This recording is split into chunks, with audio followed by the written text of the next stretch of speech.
Olá, eu sou Freitas Júnior. Eu sou Alfredo Marques. Hoje, 13 de agosto de 2014, você tem encontro marcado com a gente de segunda a sexta, na hora do almoço, meio-dia e 30, e reprise logo mais às 18h30, depois do Jornal União Brasil. Da hora, o seu espaço para fazer com a gente um programa de variedades, com notícias do Brasil e do mundo. E agora confira os destaques da edição de hoje. Presidente nacional do PT, Rui Falcão, joga balde de água fria na coligação Camilo Santana ao declarar que presidente Dilma só virá ao Estado se for para apoiar as duas candidaturas aliadas. Caso contrário, não passa nem perto do Ceará. Imoralidade da publicidade do governo do Ceará. Com a prorrogação indefinida de contratos com agências de publicidade e o rateio desproporcional de verbas públicas entre os veículos de comunicação, provoca a abertura de um inquérito investigativo pelo Ministério Público. O Da Hora tem a honra de contar hoje com a participação do colega advogado Antônio Carlos Fernandes. Este e outros assuntos aqui no Da Hora, no Minutinho Só.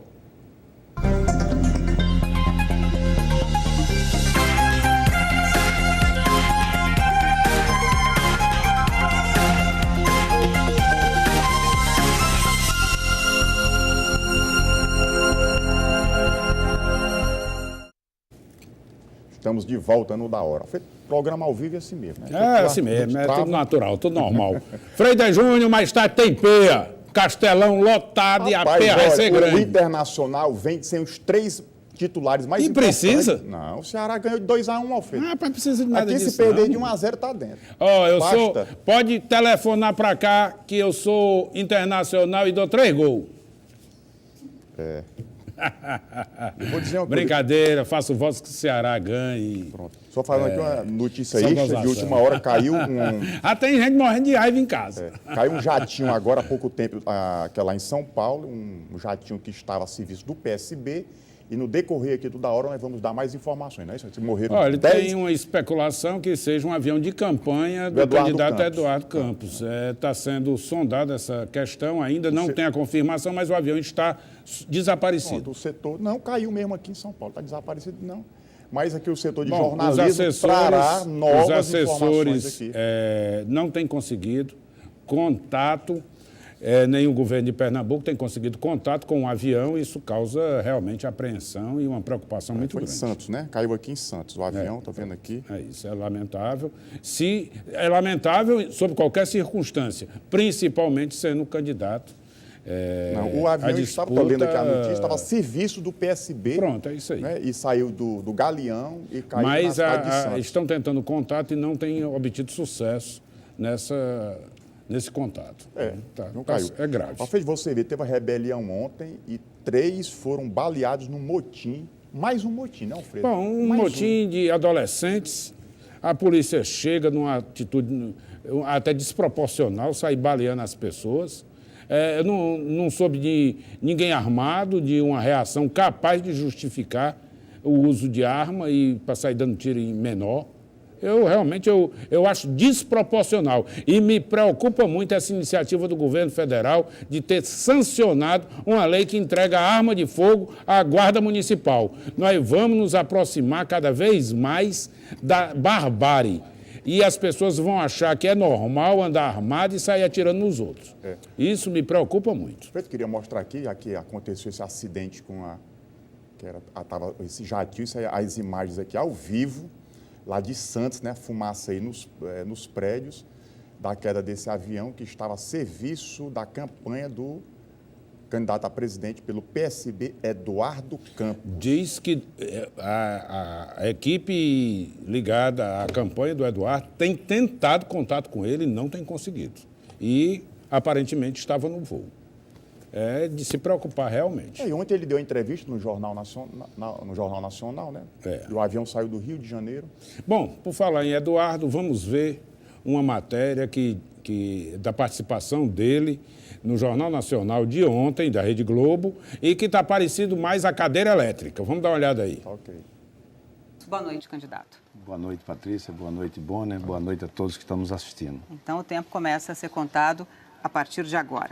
Candidato, vamos começar a entrevista com a lista de algumas promessas que o senhor já fez, eu anotei algumas delas. Escola em tempo integral, passe livre para estudantes do ensino público, aumento dos investimentos em saúde para 10% das receitas da União, manutenção do poder de compra do salário mínimo e multiplicar por 10 o orçamento da segurança. Tudo isso significa aumento dos gastos públicos. Mas o senhor também promete baixar a inflação atual para 4% em 2016, chegando até 3% até 2019. E isso, segundo economistas, exige cortar pesadamente gastos públicos. Ou seja, essas promessas se chocam, se batem. Qual delas o senhor não vai cumprir? Patrícia, na verdade, só há uma promessa, que é melhorar a vida do povo brasileiro.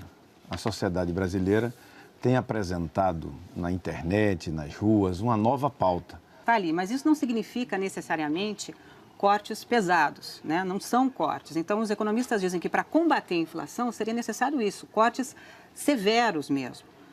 Como é que o senhor pretende fazer isso?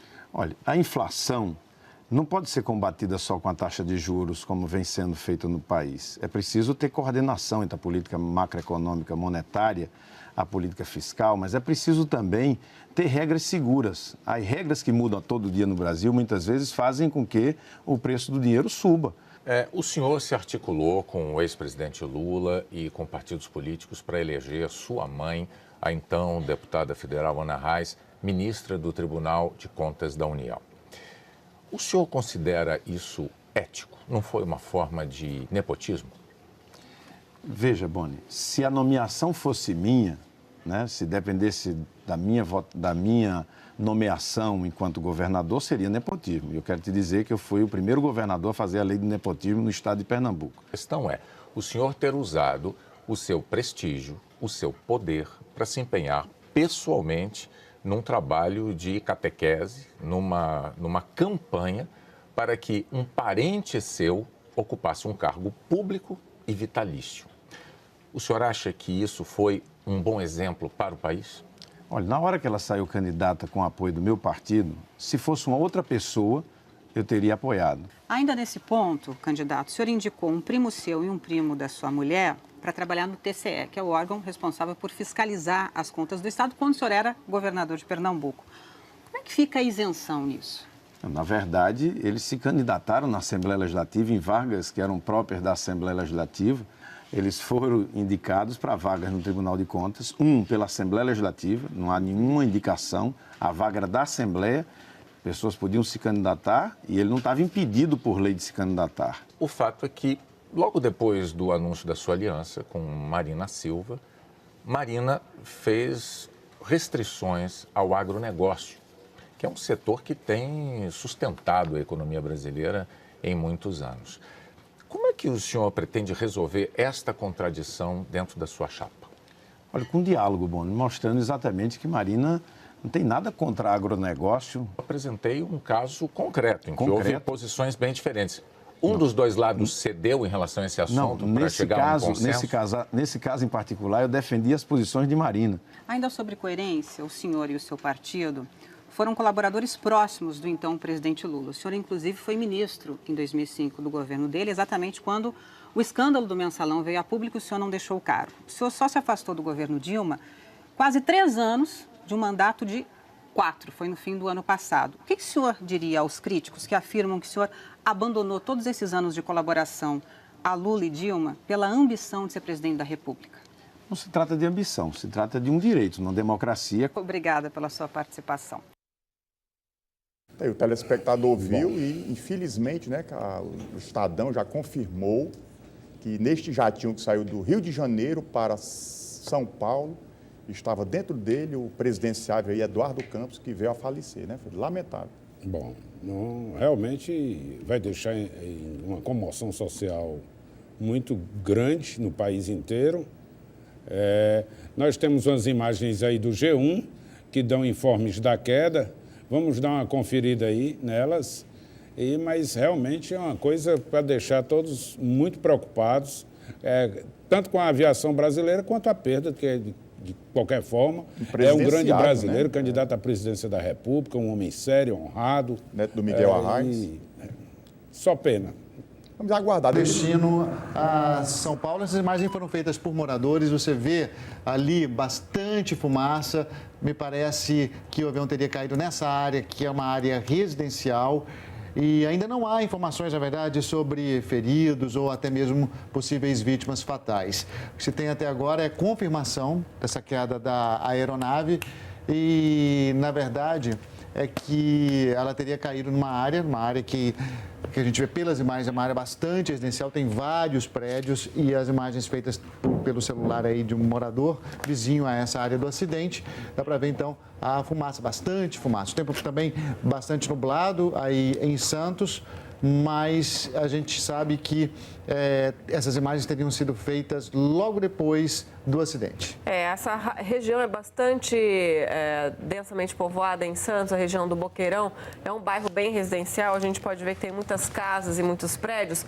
E o trânsito também é bastante intenso aí nessas avenidas. A gente vê ali o canal, a cidade de Santos, que é toda cortada por canais. Inclusive, os canais são as referências, né, para os moradores da cidade. A altura do canal, eles se localizam na cidade por esses canais. E a gente vê ali que a movimentação é bastante grande aí nesse canal que fica no Boqueirão, que é um bairro populoso, justamente onde caiu essa aeronave. Como o Luciano falou, ainda não há confirmação de que tipo de aeronave seria um avião ou um helicóptero, mas o fato é que houve essa queda agora de manhã e as equipes estão ainda se dirigindo ao local. Essas imagens foram feitas por moradores aí da região, né? Não são imagens feitas por uma câmera de um telefone celular. Então, a gente tem, a qualidade da imagem não é tão boa, mas a gente consegue ver ali a fumaça escura que sai ali de trás daquelas casas e daqueles prédios.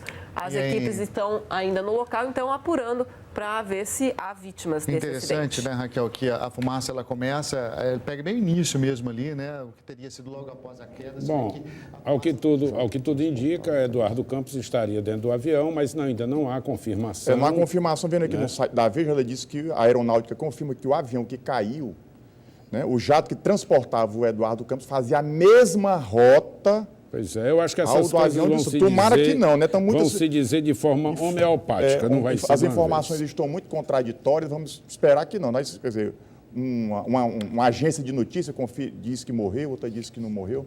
Infelizmente, torcer para que não vamos lamentar. Ficar atentos e qualquer informe a gente passa aí para os telespectadores. Face aos acontecimentos, nós temos aqui o nosso quadro Ficou na Promessa, e como todo mundo já sabe que a saúde pública é um ponto nodal, né, de tristeza aqui no nosso estado, principalmente na capital, e temos aí Ficou na Promessa, o que é que foi prometido para a saúde do Fortalezense. Eu queria só dizer o seguinte, essa publicidade que o senhor e a senhora vai ver em casa é a maior constatação da imoralidade e da inverdade pública, porque a Prefeitura de Fortaleza está colocando uma imagem dessa daí que não condiz com a realidade. Confira aí.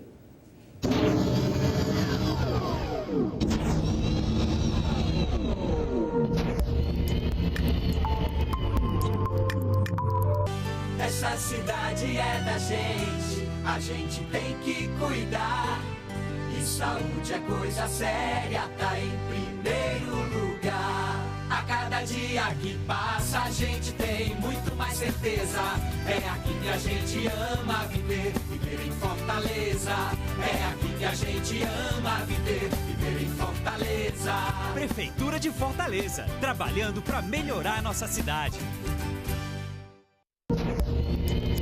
Nossa equipe estava com uma câmera escondida. Da recepção, foi preciso caminhar poucos metros para ver a realidade enfrentada por quem precisa de atendimento no Hospital Distrital Maria José Barroso de Oliveira, o Frotinha da Parangaba. A aglomeração de pessoas neste corredor, por exemplo, se formou devido à espera por um exame de raio-x. A falta de estrutura para acomodar pacientes é visível.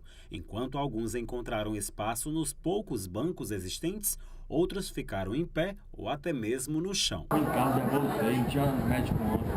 Desde 6 horas da manhã que eu voltei, estou aqui de novo. Olha como é que tá.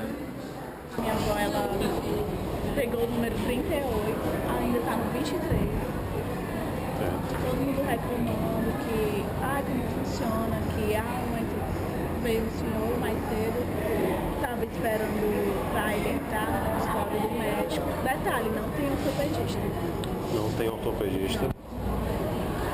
O O diretor executivo do hospital, Dr. João Batista, diz que o setor de traumatologia do Frotinha está funcionando normalmente. Ele aponta que às vezes alguns médicos tiram férias ou ficam de licença, mas que o atendimento não chega a ser prejudicado. Quando a gente tem algum médico de férias ou de licença médica, por alguma outra razão não pôde comparecer, nós acionamos a cooperativa dos traumatologistas para complementar a escala. Mas a nossa escala, nós fazemos ela com antecedência e a gente já tem uma previsão do número de médicos que nós vamos ter por dia e por noite. Então, hoje, por exemplo, nós temos 2 médicos escalados para atender somente a emergência e um médico que faz a parte de acompanhamento de pacientes internados e as cirurgias eletivas dos pacientes que estão aguardando internado por cirurgia. Então, normalmente nós temos 3 médicos em casa durante o dia. E à noite nós temos 2 médicos que ficam na emergência. Na emergência cirúrgica, flagramos a situação mais precária. No local onde pacientes ficam internados, as fortes marteladas de um pedreiro destroem a parede, o que deixa parte do ambiente empoeirado. Perto de tudo isso, um homem ensanguentado está sobre uma maca logo ao lado de 2 cestos com roupas hospitalares. O setor de traumatologia do Frotinha da Parangaba conta hoje com 6 médicos que trabalham ao longo da semana. Na segunda e na terça-feira, por exemplo, apenas um profissional realiza atendimento em escala de plantão que começa às 7 horas da manhã e vai até às 7 da noite. As principais reclamações que nós recebemos lá é falta de médico, demora no atendimento, falta de medicamento. Do lado de fora do hospital, pacientes também reclamam do descaso. Essa diarista estava voltando para casa com muitas dores. A ela, que estava no Frotinha desde o início da manhã, o médico disse simplesmente que iria atender só a partir de 1 da tarde. O médico veio da agorinha, disse que não ia atender mais ninguém, só ia atender depois de 1 hora da tarde. Aí a gente fica aqui morrendo de dor e eles não estão nem aí pra gente. Essa é a realidade do nosso sistema de saúde. Quer dizer, quando você vê na propaganda, isso funciona. Parece que nós estamos na Dinamarca, na propaganda, e a realidade é das portas do inferno. Não, e a desculpa, entra governante, sai governante, é a mesma. Não, porque o médico faltou isso, não sei o que mais lá. Lamentável, o povo pobre é que sofre numa situação dessa com saúde. Ora, por que fazer essa propaganda, dizer que está tudo a mil maravilhas? Como você disse, parece que nós temos em Copenhague mesmo, na Dinamarca, um negócio desse. Então aí, você precisar de um serviço público, num posto de saúde, vá para você ver o que é que acontece. Não tem médico, não tem remédio, falta gás. Quer dizer, o serviço de saúde é de urgência, você vai, só procura quando você está sentindo dor, está com algum problema. Então não cabe a tudo porque faltou um médico de plantão, escala, é para estar lá com prontidão 24 horas. Lamentável isso que se vê.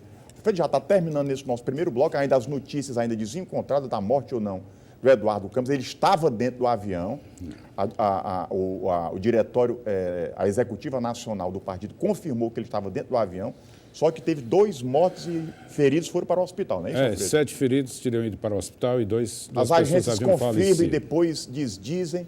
E bom, vamos aguardar no bloco seguinte uma melhor informação. Está terminando esse nosso primeiro bloco toda hora e no bloco seguinte nós vamos entrevistar o advogado Antônio Carlos. É no minutinho só.